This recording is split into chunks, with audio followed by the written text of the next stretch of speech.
इसके पीछे बेटा एक ये कहानी है कि अम्मी मेरी बचपन में फौत हो गई थी, ठीक है। इतनी लाडों की मैं पाली हुई थी ना कि मेरे माँ बाप मेरे नखरे उठाते थे।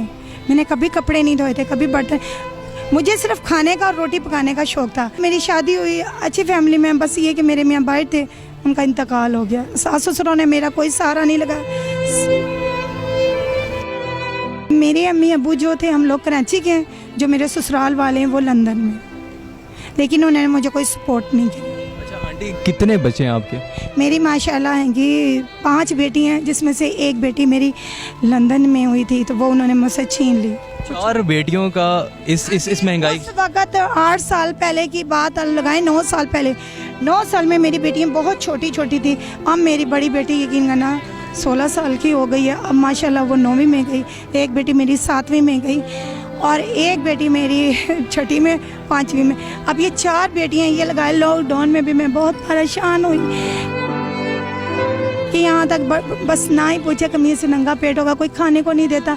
लेना है मैंने रब से, कभी आज तक मैंने इधर से नहीं लिया, ना ही मुझे किसी ने छूटे मुँह से नहीं कहा। एक माँ की दिली कैफियत क्या होती है जब वो औरों की बेटियों को यहाँ पर ऐसे देखते हैं? माँ की दिल की आपको क्या पता, मैं रोज़ाना मरती हूँ, रोज़ाना जीती हूँ, रोज़ाना मर। मेरे पट्टे रह गए रातों को, अभी भी मैं पटक पटक के लातों को मैं पटक के, क्योंकि यहाँ मैं दुबई बैठती हूँ ना, जब मैं 12 बजे तो किसी को मेरे पर रहम नहीं आता। मैं चल जाती हूँ, रोज़े की हालत तड़प जाती हूँ कि मैं वो कुर्सी उधर से करती हूँ, कहते पीछे कुर्सी करो, पर आंसू पी पी के घर पहुँचते मैं से रोज़े के लिए खाना भी नहीं, पानी पानी। रात भी 3 दिन क्योंकि ये डोन से खुला, मैं मुसलसल तड़प पड़ी। सिर्फ अपने बच्चों की खातिर इधर आई कि बच्चों को मैं जानी, एक प्रोग्राम है जानी वाला, वो बहुत अच्छा, इसलिए मुझे, मैं उसकी नेकी कभी राय नहीं करूँ। उसने मुझे अपनी बहन बनाया, अगर वो समझे तो मेरी। सजाद भाई की बात कर रही हैं? नहीं, सजाद जानी। हाँ, उसको मेरी जैसे मिले भी, उसे कहना, उसने मुझे बहन बनाया ना, जब तक जिंदा ये बहन पूरी टीम के लिए और उसके लिए दुआ करो कि किसी ने मेरा साथ नहीं करा तो उसने मेरा करा। मैंने वो अपने बच्चों को, अपने खानों को कभी मैंने रोज़ों में नहीं लिया। ये कहते हैं 300 लगा लो, 400 ले, जो जिसकी रेट वहाँ पर दुकान के अंदर 8,000 7,000 है। अब ये वाले बरस के मुझे लगा गई 600 रुपये लगा। आप मुझे बताइए, आप महंगे से महंगे रेस्टोरेंट से खाना खाते हैं, बरस जो है ना, जो मुझे देते हैं भाईजान, ये दुकान का है, ब्रांड का है, लेकिन उन्होंने मुझे इसलिए दिया कि मैंने आज तक किसी से मांगा नहीं लिया, यानी मेरी अच्छाई की वजह से।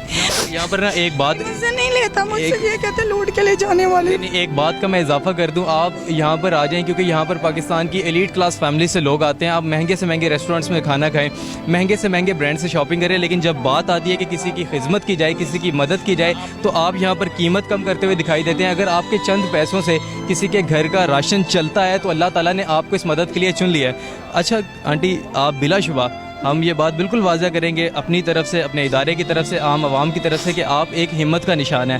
वो लोग जो कि भीख मांगते हैं, वो लोग जो कि किसी का हक मारते हैं, वो लोग जो कि झूठ बोलते हैं, आप उनसे 100 गुना ज़्यादा बेहतर हैं, आप उनसे ज़्यादा काबिल इज़्ज़त है हमारे लिए। लेकिन कारोबार में जो मुश्किलें आती हैं, ज़ाहिरी सी बात है, एक लोग यहाँ से आते हैं, एक क्यों ख़रीदेंगे एक छोटी सी दुकान से जिसके पास छत भी नहीं है, फिर भी तकलीफ़ तो होती होगी। बहुत ज़्यादा होती है, पता है क्या मुझे ये होती है, मैं ये कहती कि हम दुकान का नहीं कर सकते क्योंकि वही जो दुकान वाले उनके अखराजात बहुत ज़्यादा हैं, ठीक है ना। लेकिन मैं ये कहती कि मेरी वो ना करो, मैं ये नहीं कहती आपको 5,000 रुपये का भी, 800 का भी नहीं लेना गवारा करती और अपने मियाँ को दे देती या चोरी।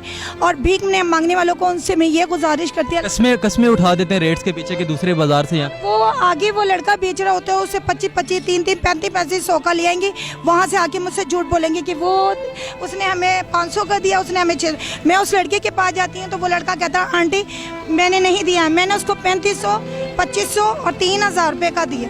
ईद आ रही है, बेटियां हैं, बेटियों की ख्वाहिशें होती हैं। अभी तक नहीं ख्वाहिश है, मेरी बेटियाँ मुझसे रोज़ाना एक छोटी रोज़ा नहीं रखती, तो रखती है छोड़ देती है, तो मैंने उससे बतेरा समझाती होंगी। वो ये कहती है कि अम्मी मुझे भी खाला के पास छोड़ो, आप हमारा खर्चा नहीं अफोर्ड कर रही हो, या दादी को हमें दे दो।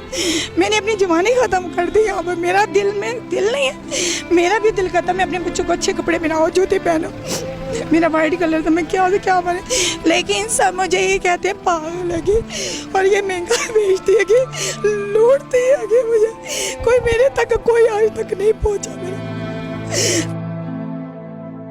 लेकिन मैं हंस के सबको बेटा बेटा करके टाइम पास करती हूँ। आपकी मेरे दिल के हाल तक नहीं पहुंचा।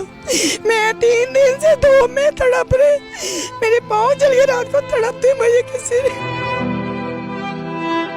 रमज़ानुल मुबारक का ये महीना लिबर्टी मार्केट के अंदर हम लोग मौजूद हैं। छत का भी अगर बंदोबस्त ना हो तो इस धूप में 1 मिनट भी बैठना जो है वो आप अंदाज़ा नहीं कर सकते कितनी तकलीफ़ का समा होता है।